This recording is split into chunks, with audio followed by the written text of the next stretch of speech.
오늘 창세기 15장 8절에서 21절 본문으로 아브라함에게 언약을 주시다라는 제목으로 하나님의 말씀 나누겠습니다. 아브라함이 신앙의 회의에 빠졌습니다. 근데 지난주에 우리가 살펴본 그 대목이 무엇이냐면 아브라함이 신앙에 의심이 오고 두려움이 오고 그런 회의에 빠졌을 때 하나님께서 무엇으로 아브라함을 치유하시기 시작하셨는가? 그 첫 번째 대목이 하나님이 임재하셔서 말씀으로 아브라함을 회복시켜 주셨다라는 것입니다. 지금 오늘 본문에 나오는 아브라함의 시점이 아브라함이 75세 때 하나님께 부름받았어요. 이제 약속의 그 믿음의 여정을 떠났는데 지금 10년 정도가 이제 시간이 흐른 것입니다. 이제 85세 정도가 됐는데 아직까지 오히려 갈수록 희망이 보이는 것이 아니라 아내는 이미 이제 12장 우리 서두에 다룰 때 다뤘지만은 이미 이 불임의 그런 상태에 가깝게 있었고 이제 육체적으로 이제 아이를 낳을 수 있는 컨디션이 점점 더 불가능으로 더 깊어지는 것이죠. 하나님이 자녀를 주시겠다고 약속하셨는데 전혀 그것이 이루어질 기미가 보이지 않으니까 아무리 믿음의 조상 아브라함이라 할지라도 그 마음에 어려움이 오고 신앙의 회의가 느껴질 수밖에 없었던 것입니다. 그 눈에 앞에 보이는 것은 암담한 현실과 그리고 불확실한 미래밖에 남는 것이 없는 것이죠. 그런데 하나님이 그런 아브라함에게 강권적으로 임재해 주셔서 하나님께서 처음에 부르셨을 때 말씀해 주셨던 그 약속의 말씀을 다시 되뇌어 주십니다. 그리고 아브라함을 이끌어서 이제 밖에 나가셔서 하늘에 있는 별들을 보여주시면서 아브라함아 저 별들을 봐라. 너의 자손이 저와 같이 될 것이다. 그렇게 아브라함을 하나님의 말씀으로 회복시켜 주셨던 것입니다.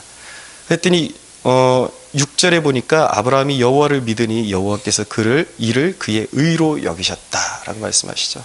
하나님께서 그 말씀을 주셨는데 그 말씀을 경청한 아브라함의 마음속에서 믿음이 일어났던 것입니다. 그래서 그 말씀을 통해서 회복이 되어지는 것이죠.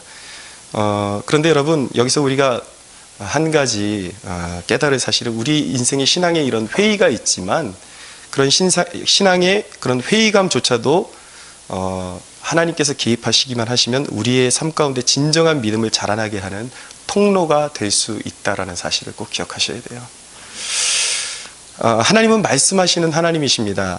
여러분 실생활 가운데 하나님이 우리에게 어떻게 말씀하시는가 이것을 깨달을 필요성이 있는데 먼저 첫째는 상황에 맞는 말씀을 깨닫게 하심으로 우리에게 말씀을 주십니다.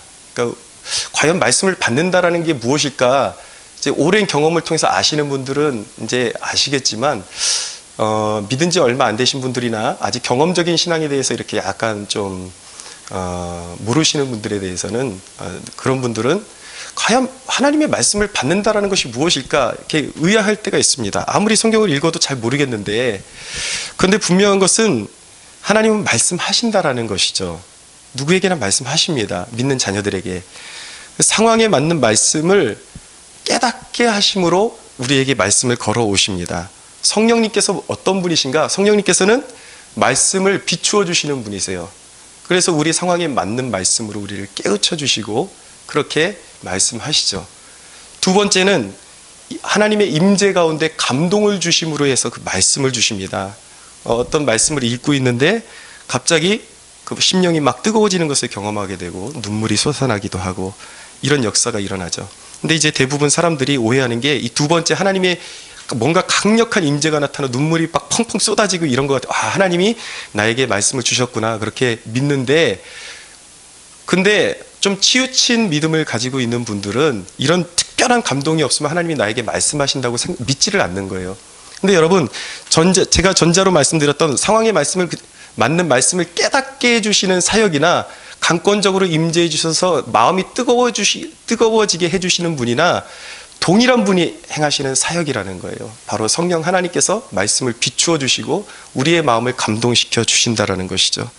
이렇게 하나님은 분명히 성령님을 통해서 우리에게 다방면으로 말씀을 하십니다. 그런 말씀을 받는 것이 왜 중요한가? 그렇게 하나님이 내게 말씀을 걸어오시는구나. 나에게 말씀하시는구나. 이것을 순간순간 깨닫는 것이 중요한 것이 무엇이냐면 그것이 바로 하나님이 나를 붙들고 계시다라는 사인이기 때문입니다. 로마서는 그렇게 선포하는 거예요. 성령의 인도하심을 받는 자라야 하나님의 자녀라 일컬음을 받는다고 말씀하고 있습니다. 우리가 주의하면 누구나가 다 하나님이 말씀하고 계심을 깨달을 수 있다라는 거예요. 근데 성경 읽기에 대한 오해가 있습니다. 어떤 오해냐면 늘 어떤 큰 감동이 있어야 된다라고 생각하는 것은 큰 오해예요. 아무런 감동이 없는 것처럼 느껴진다 하더라도 성경은 그대로 그냥 읽어가야 하는 것입니다. 왜냐하면 성경이 말씀하는 바 성경은 구원에 이르게 하는 지식을 얻게 하는 것이고 또 의와 책망과 바르게 함과 하나님의 사람으로 온전히 구비시키고 세우는데 성경이 바로 하나님의 사람을 그렇게 세워가신다라는 것이죠. 절대적으로 하나님의 사람으로 세워지는데 절대적으로 필요한 것이 하나님의 말씀이라는 것입니다. 그래서 우리가 성경을 대할 때 두 가지 관념을 알고 있어야 돼요. 첫째는 무엇이냐면 아무런 감동이 없는 부분이라 할지라도 심지어 졸리고 피곤하고 어렵게 느껴진다 할지라도 성경에 기록된 그 말씀 자체로 나에게 주시는 말씀이 맞다라는 것입니다. 근데 여러분 성경 읽기에서 그렇게 어려움을 느낄 때에 너무 부담 갖지 마세요. 모르면 모르는 대로 그냥 읽어 나가세요. 그럼 자꾸 경륜이 쌓이고 설교를 듣다 보면 아 이게 그런 말씀이었구나 깨닫게 되고 또 때로는 성령님께서 강권적으로 임해 주셔서 비추어 주십니다. 그래서 아 이게 이런 의미였구나 라는 것을 자연스럽게 깨닫게 되어 있어요. 그러니까 너무 부담 갖지 마시고 이것이 나에게 감동이 되든지 되지 않든지 나에게 주시는 말씀이라고 믿고 읽어야 하는 것입니다. 두 번째 국면은 분명한 것은 감동이 없어도 나에게 주시는 말씀이지만 분명한 것은 하나님은 성경을 통해서 특별한 상황 가운데 어떤 말씀을 나에게 주신다라는 것이죠.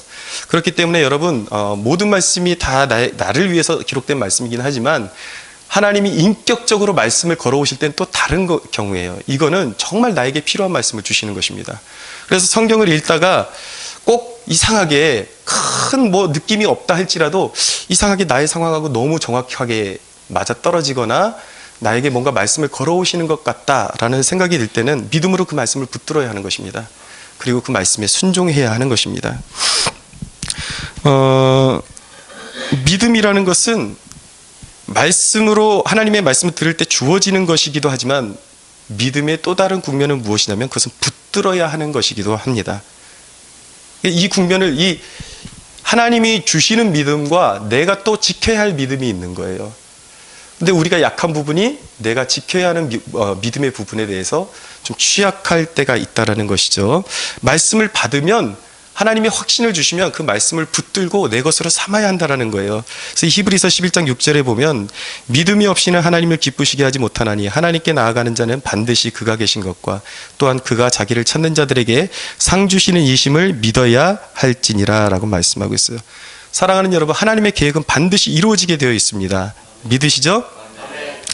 그런데 왜 내가 의심하던 불안해하던 내가 확고한 믿음을 갖던 하나님의 계획은 반드시 이루어지게 돼 있어요. 하나님의 계획은 인간의 어떤 불의한 것에 막힘이 없습니다. 그분은 자신의 뜻을 이루세요.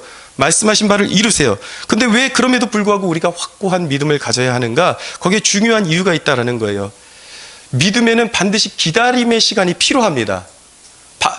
기다림의 시간이 필요하기 때문에 믿음이 필요한 거예요. 오랜 기다림의 시간이 지속되는데 만약에 하나님의 말씀에 대해서 굳게 믿지 않으면 어떤 현상이 벌어지냐면 하나님을 의심하고 자꾸 죄에 빠지게 되거나 아니면 하나님의 말씀에 대해서 기쁨으로 순종할 수 없게 되는 것입니다. 그러니까 내게 말씀하신 분이 하나님의 말씀이 확실하고 하나님이 약속하신 말씀 반드시 이루리라는 그 믿음을 가지고 하루하루를 살아갈 때에 내 삶이 견고해지고 안전해지고 그 가운데 하나님의 말씀이 이루어지는 것을 성취되는 것을 보게 되는 것입니다. 제가 이전에 담당했던 청년부에 한 나이가 많은 자매님이 계셨습니다.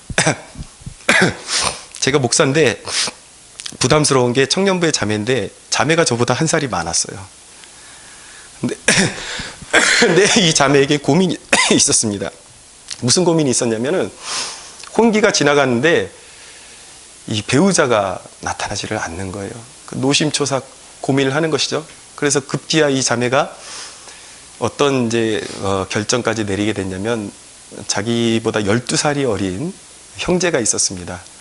근데 이렇게 그냥 좋은 감정을 가지고 지낸데 저한테 상담을 걸어오는데 이건 영 아니에요. 이거는 진짜 아니다 싶은데 워낙 자기 자신에 대한 그런 뭐 외모부터 해가지고 이렇게 자신감이 없으니까 자매가 그래도 자기하고 친하게 지내는 형제라고는 그 12살 어린 그 형제밖에 없는데 어떻게 그 형제랑 그래서 뭐 상견례를 하느니 마느니 막 거기까지 갔었어요. 근데 주변에서 걱정이 참 많았죠. 그건 아닌 것 같은데 믿음도 없고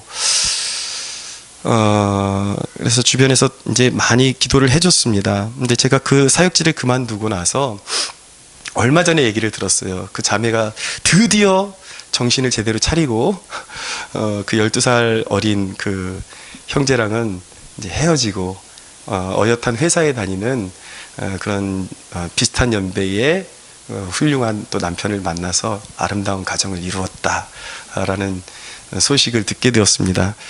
여러분, 제가 드리고 싶은 말씀은 하나님께서 예비하신 사람이 있다라는 거예요. 우리 각 사람을 향하신 예비하신 때가 있다라는 것입니다. 그 하나님의 때와 하나님의 계획이 나를 향한 계획이 있으면 신뢰하면은 기다림의 시간을 믿음으로 예배함으로 감사함으로 지낼 수 있는데 믿지를 못하니까 나를 향한 선한 계획이 있고 확실한 계획이 있다는 걸 믿지 못하니까 공연히 주소가 아닌데 찾아가서 자꾸 두드리고 아파하고 서로 상처받고 그런 일들이 계속 진행되는 것이죠. 그러니까 믿음이 중요하다라는 거예요. 할렐루야. 예, 여담입니다만 저도 오랜 동안 34살에 제가 결혼을 했거든요. 근데 저에게 컴플렉스가 있었습니다. 그러니까 연애 같은 연애를 제가 한 번도 제대로 이렇게 못 해봐가지고 저는 남성다운 뭐 제가 매력이 그렇게 없는 사람인가 보다. 이제 그런 컴플렉스가 있었어요. 나중에 34살 이제 돼갈 때에 이제 누가 소개해준다 그래가지고 만났는데 제 생각에는 제법 괜찮은 자매가 나왔던 것 같아요. 그래서 조금 더 진행시켜 보려고 그랬는데 그 자매한테 문자가 왔습니다. 저랑은 안 맞는 것 같으니까 다른 사람 만나시라고 이렇게 문자가 왔어요. 근데 그때 딴 때는 제가 그런 상처를 그렇게 크게 느끼지를 못했는데 그때는 그게 너무 큰 상처가 되는 거예요. 하나님 앞에 그렇게 큰 상처가 되더라고요. 나는 진짜 내가 무슨 카톨릭 신부로 부름받은 것도 아니고 내 목사인데, 나 개신교 목사인데 왜 이렇게 배우자를 안 주시나. 그러고서 이제 그랬는데 제 친구가 그 근간에 친구 전도사가 전화를 저에게 줘서 정말 괜찮은 자매인데 한번 만나보겠냐고. 근데 상처받아가지고 제가 안 나간다 그랬어요. 한 번만 나오라고. 그래서 나갔는데 그때 이제 만났던 분이 지금의 사모님이세요. 근데 그러더라고요. 우리 사모님도 오랜 기다림 끝에 어렵게 만났는데 3일을 금식했대요. 배우자를 만나려고. 그러면서 하는 말이 주변에 있는 청년들한테 그렇게 조언을 해주더라고요. 결혼할 때 꼭 금식 기도는 하지 말아라. 내가 3일 금식했더니 목사를 만나서 지금 이렇게 됐다. 그러면서 3일 이상 금식하면 선교사 만날 수도 있으니까 금식 절대로 하지 말아라. 그런 이제 우스갯소리로 그런 얘기를 이제 하는 것을 제가 들었는데, 어쨌든 여러분, 제가 하고 싶은 얘기는 여담으로 드린 말씀이지만 여러분들의 때가 있다라는 것입니다. 하나님의 선한 계획하심이 반드시 있음을 믿고 신뢰하세요. 하나님 안에서, 이제 제가 쭉 말씀드리겠지만 내 삶에 하나님의 선한 계획이 있다는 것을 뭘로 믿을 수 있느냐, 오늘 그 부분을 계속 다루어 갈 거예요. 자, 여러분, 아브라함이 신앙의 회의에 빠졌을 때 회복시켜 주신 또 하나의 방법이 무엇이냐면, 첫째는 말씀이라 그랬습니다. 근데 두 번째는 뭐냐면 하나님이 아브라함과 언약을 세우십니다. 7절에서 8절 한번 읽어보세요. 같이 읽겠습니다. 시작. 또 그에게 이르시되 나는 이 땅을 내게 주어 소유를 삼게 하려고 너를 갈대아인의 우리에서 이끌어낸 여호와이니라. 그가 이르되 주 여호와여, 내가 이 땅을 소유로 받을 것을 무엇으로 알리이까. 아멘. 이제 하나님께서 7절에 이르러서 이제 자녀들뿐만 아니라 하늘의 별과 같은 자녀들뿐만 아니라 이 땅을 내가 너희에게 줄 것이다라고 이제 또 약속의 말씀을 주시니까 아브라함이 그러면 그 땅을 주실 것을 어떻게 내가 알 수 있습니까? 증거를 구했던 것입니다. 그랬더니 하나님께서 뭐를 요구하시냐면 희생 제사를 준비하라고 요구를 하십니다. 동물들을 이렇게 준비해서 제사를 드릴 준비를 해라. 이렇게 요구를 하시죠. 그런데 이 오늘 말씀에 아브라함이 하나님께 드린 희생 제사의 그 과정마다 우리에게 우리의 삶에 주시는 그런 특별한 메시지들이 다 녹아져 있습니다. 그것을 하나하나 이제 오늘 좀 살펴보기를 원하는데, 첫째, 9절에서 10절을 한번 읽어보세요. 시작. 여호와께서 그에게 이르시되 나를 위하여 3년 된 암소와 3년 된 암염소와 3년 된 순양과 산비둘기와 집비둘기 새끼를 가져올지니라. 아브라함이 그 모든 것을 가져다가 그 중간을 쪼개고 그 쪼갠 것을 마주 대하여 놓고 그 새는 쪼개지 아니하였으며. 아멘. 그러니까 하나님의 요구는 이 제물들을 가져다가 이 3년 된 암소와 그리고 암염소와 순양과 산비둘기 새끼와 집비둘기 새끼 이런 것들을 가져다가 이제 그 중간을 쪼개라는 것이죠. 근데 나중에 보면 이 비둘기들은 쪼개진 않아요. 워낙 등치가 작기 때문에 두 마리를 그냥 양쪽으로 놓고 그렇게 제사를 치르는데, 제물을 가져다가 반으로 쪼갰단 말이에요. 이렇게 하는 이유는 무엇이냐면, 고대의 어떤 계약을 이루는 그 관습에는 어떤 관습이 있었냐면, 제물을 쪼개놓고 그 사이로 약속의 당사자들이 함께 지나가는 것입니다. 그럼으로써 그게 상징하는 것은 무엇이냐면, 만약에 이 두 사람 가운데 이 약속을, 이 계약을 깨트리는 사람은 바로 이 쪼갠 제물과 똑같은 신세가 될 것이다 라는 그런 내용이 담겨 있는 것입니다. 근데 하나님께서 그런 지금 제사를 요구하시는 거예요. 그 두 번째로 가서 11절을 읽어보세요. 11절 같이 읽어보겠습니다. 시작. 솔개가 그 사체 위에 내릴 때에는 아브라함이 쫓았더라. 아멘. 아브라함이 그 제물을 준비해 놓고 그 제물 위에 솔개가 앉지 못하게 쫓았다고 말씀하고 있습니다. 여기에도 영적인 그런 메시지가 있는데, 여러분, 왜 믿음입니까? 아까도 말씀드렸지만 오늘 이루어질 것을 바라는 것이 아니기 때문이에요. 하나님의 약속이 이루어지는 데는 시간이 필요합니다. 그 시간을 견디고 하나님의 약속을 바라기 위해서 믿음이 반드시 필요한데, 여러분, 이 약속을 바라는 자들은 그 믿음을 지켜내야 할 책임이 있는 것입니다. 그 책임이 있어요. 분명한 것은 여러분, 여기 중요한 개념이 있는데, 여러분들이 흔들리면 하나님이 찾아오실 거예요, 분명히. 그리고 믿음을 회복시켜 주실 것입니다, 주권적으로. 그러니까 여러분들의 믿음을 믿음되게 하시는 분이 하나님의 주권에 있다는 것을 믿으셔야 돼요. 그래야지 내 힘으로 바둥바둥하다 쓰러지지 않을 수가 있어요. 그래서 믿으셔야 돼요. 그러나 그럼에도 불구하고 그 믿음에는 나의 책임이 주어진다라는 것입니다. 여러분, 우리의 예배 시간이 저와 여러분의 예배 시간이 상처로 골마 터진 그 재물이 되지 않기 위해서 우리의 마음과 생각을, 우리의 모든 삶을 하나님께 올려드리는 제사의 시간이잖아요, 이 예배 시간이. 우리의 마음이 하나의 제물이 될 수가 있는데, 이 생각과 마음을 지켜내야 한다라는 것입니다. 늘 상처로 골마 터진 그러한 모습으로 서는 것이 아니라 정말 하나님 앞에 온전한 제물이 될 수 있도록 내 자신의 마음과 뜻과 생각을 지켜낼 필요성이 있다라는 것이죠. 한간에 말씀드렸던 중국의 리수족을 그 복음화하는데 쓰임받았던 제임스 프레이저 선교사님이 이런 영적인 싸움에 대해서 이러한 말을 남기셨습니다. 들어보세요. 이러저러한 진리가 승리의 비결이라고요? 아닙니다. 때마다 다른 진리가 필요한 것입니다. 어떤 사람들은 주를 바라보라 라고 말합니다. 그런데 성경에는 악을 대항하라 라는 말씀도 있는 것입니다 라고 얘기하셨어요. 무슨 얘기냐면, 어떤 사람들은 마음에 어려움이 오고 의심이 올 때 그냥 단순하게 주님만 바라보면 된다, 내가 할 일은 아무것도 없다라고 가르치는데, 그것은 치우친 가르침이라는 것입니다. 분명히 성경에는 주님을 바라보라는 내용도 있지만 내가 적극적으로 내 마음을 지키고 대항해서 싸워야 할 책임도 나에게 있다라는 거예요. 그런데 분명한 것은 내가 싸우는 것이지만 내 힘으로 싸우는 것도 아니에요. 그것이 마귀를 대적하라 그리하면 너희를 피하리라. 예수의 보혈이, 성령의 능력이 우리가 선포할 때에 마귀를 떠나가게 할 것입니다. 찰스 스탠이라는 그 감리교 역사의 가장 위대한 선교사로 남는 선교사님이 계십니다. 이분은 이런 고백을 남겼어요. 자기가 막 하나님과의 친밀해지려고 할 때에 마음에 의심이 들어오고 불안과 염려가 생길 때 어떻게 이겨냈는가 들어보십시오. 나는 신뢰를 거닐면서 제가 성령을 받겠습니다 라는 말을 되풀이했다. 그러자 내 안에 있는 의심들이 사라지기 시작했다. 아브라함은 새들이 다가와 그의 재물을 흩뜨려 버리려고 하자 허이 하고 소리치며 새들을 내쫓은 적이 있는데 나도 그대로 했다. 나는 방안을 거닐면서 손사래를 치며 골치 아픈 의심들을 내쫓았다. 그러자 갑자기 성령이 나를 가득 채웠다.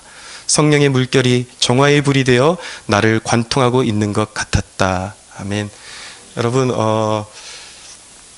우리 교회 정서상에서는 허위하면 이상한 사람 취급받으니까 허위는 하지 마십시오.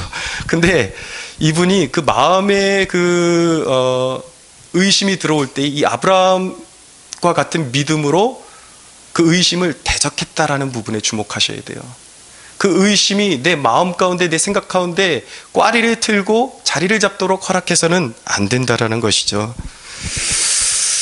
여러분, 이 예배는 약속을 확인하는 자리입니다. 성령의 임재하심 가운데 하나님의 약속이 바로, 여러분, 하나님의 약속과 여러분이 전혀 관계가 없다면 여기 앉아있는 것이 시간 낭비잖아요. 오늘 임재하시는 성령의 역사를 통해서 하나님이 여러분들에게 이 약속을 재확인시켜 주시는 거예요. 매 주일마다 너를 향한 단순한, 여러분들의 삶 가운데 있는 단순한 계획이 아니라 영원에 이르는, 영원토록 사라지지 않는 약속과 선물이 우리에게 있다는 것을 하나님께서 매 주일 예배마다 확증시켜 주시는 것입니다. 그렇기 때문에 여러분, 예배 자리에 나올 때 하나님께 드릴 예물을 반드시 지켜야 하는 것입니다. 여러분들의 마음과 생각, 예배를 드리면서도 여러분들 감정 상한 것들, 세상 염려들, 의심들, 그런 것에 사로잡혀 드리면 재물을, 결국 그것이 바로 영적으로 재물을 솔개가 날아와서 계속 쪼아먹게끔 놔두는 거예요. 그것이 여러분들의 상처밖에는 남는 것이 없다라는 것입니다. 하나님은 여러분을 향한 확실한 계획을 가지고 계심에도 불구하고 내가 믿지 못해서 스스로 상처에 골마 터져가고 많은 것이죠. 사랑하는 여러분, 믿음으로 여러분들의 마음과 생각을 지킬 수 있게 되기를 바랍니다. 성령님께서 도와주실 것입니다. 세 번째 단계로 가서 12절을 한번 읽어보세요. 함께 읽겠습니다. 시작. 해질 때에 아브라함에게 깊은 잠이 임하고 큰 흑암과 두려움이 그에게 임하였더니, 네, 아주 독특한 장면이 나옵니다. 재물을 쪼개놓고 기다리고 있는데 갑자기 깊은 잠이 임했습니다. 그리고 큰 흑암과 두려움이 임했습니다. 하나님이 임재하시는데 이런 독특한 현상이 일어났다라는 것이죠. 이런 현상이 왜 일어났는가? 주석가들마다 여러 다양한 그런 의견들이 있지만 성경을 바탕으로 해서 해석을 하면은 항상 강렬한 하나님의 임재 가운데로 들어갈 때에 이런 현상이 나타나기도 했다라는 것입니다. 그러니까 이제 하나님의 임재가 나타날 때 드러나는 현상이라는 것이죠. 그것을 증명하는 것이 무엇이냐면 다니엘서, 여기 껴두시고 다니엘서 8장 한번 가볼게요.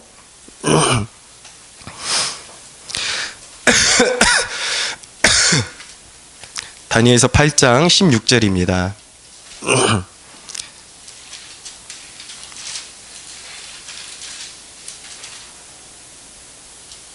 다니엘서 8장 16절, 구약성경 1247페이지 8장 16절에서 18절, 16절에서 18절입니다. 함께 또박또박 읽어볼까요? 시작. 내가 들은즉 을레강 두 언덕 사이에서 사람의 목소리가 있어 외쳐 이르되 가브리엘아, 이 환상을 이 사람에게 깨닫게 하라 하더니 그가 내가 선 곳으로 나왔는데 그가 나올 때 내가 두려워서 얼굴을 땅에 대고 엎드리매 그가 내게 이르되 인자야 깨달아 알라 이 환상은 정한테 끝에 관한 것이니라. 아멘. 18절 한 절 더 읽겠습니다. 시작. 그가 내게 말할 때에 내가 얼굴을 땅에 대고 엎드려 깊이 잠들매 그가 나를 어루만져서 일으켜 세우며. 아멘. 다니엘이 환상을 보고 하나님의 그 임재 가운데로 들어가는데도 역시 똑같은 현상이 있었다라는 것입니다.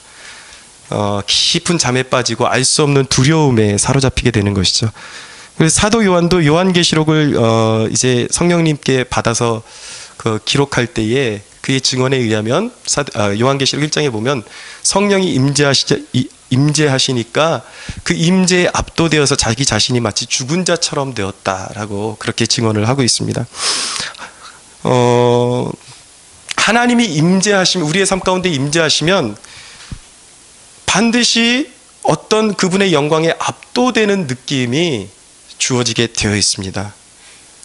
그래서 여러분, 우리가 삶 가운데 하나님의 임재를 자각하게 되면은 어느 순간 하나님의 말씀을 묵상하고 있는데, 그분의 은혜를 묵상하고 있는데 불현듯 길을 가다가도, 그리고 혼자 어떤 생각지 못한 순간에 하나님이 갑자기 임재해 주실 때가 있어요.